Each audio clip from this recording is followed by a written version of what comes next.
మొన్న press meeting పెట్టి YCP నాయకులు అసత్యాలు తెలియజేశారు. వాటికి సమాధానంగా నేడు తెలుగుదేశం పార్టీ రాష్ట్ర సాధన కార్యక కమిటీ బీసీ సభ్యులు జగన్నాథం కౌంటర్ ఇచ్చారు.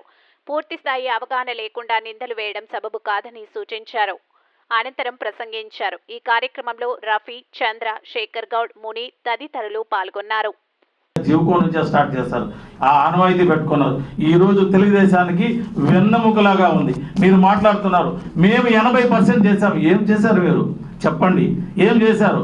ఈ రోడ్డు వేసిన ఘన చరిత్ర కాదు, మీరు వేసినట్టు చరిత్ర అంటే కనీసం 62,000 ఓట్లు ఉంటే ఒకసారి తెలుసుకుంటేనే భయం అవుతుంది. ఇంత మెజారిటీ వచ్చిందని. మీరు చేసింది ఏమైనా ఉంటే పబ్లిక్ తెలుసు. మీరు వేసిన రోడ్డుకి ప్రతి ఒక్క అమ్మాయికి, చిన్న అమ్మాయికి, అందంగా ఉండే అమ్మాయికి లిప్టిక్ పూసుకుంటే ఎంత అందంగా ఉండదు తెలియదు, కానీ స్నానం చేయండి గొబ్బుంటుంది. అలాగా మీరు వేసిన రోడ్లు కనీసం టీడీఆర్లో ఎన్ని వేలు కోట్లు తినాలని రాష్ట్ర వ్యాప్తంగా చెప్పాము.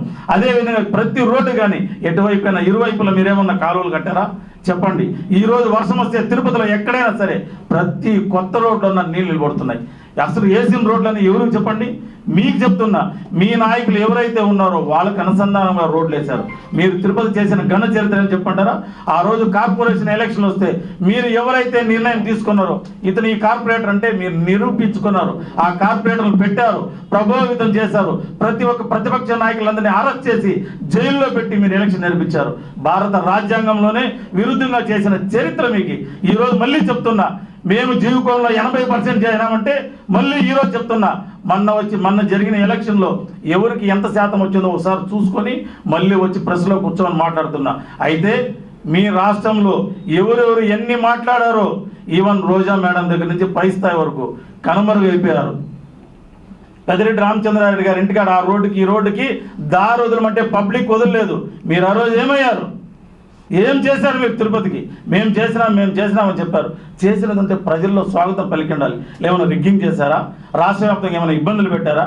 అన్ని చేసిన చరిత్ర మీకే ఉంది. అయితే దయచేసి మనమందరూ తిరుపతి స్థానికులు భగవంతుడి సన్నిధిలో ఉన్నాం. మన రాష్ట్రంలో మొట్టమొదటిగా తిరుపతి అభివృద్ధి చెందాలని కోరుకుంటున్నాం. అందరూ సహకరించాలని కోరుకుంటున్నాం. కానీ నిన్న జరిగిన విషయంలో అసలు మ్యాటర్కి వస్తే ర్యాంప్ వేయద్దు, రోడ్డు పూర్తి చేయని చెప్పిన మాట వాస్తవం. అక్కడ వచ్చి ఆయన సొంత కారులో ఆయన ఒక్కడే వచ్చినదని వాస్తవం నినాదం. ఆయనతో ఎవరు కానీ రౌడీలు రాలి అని మాట్లాడండి. ఆలోచన భావాలతో సాక్ష్యాలతో మాట్లాడితే బాగుంటుంది.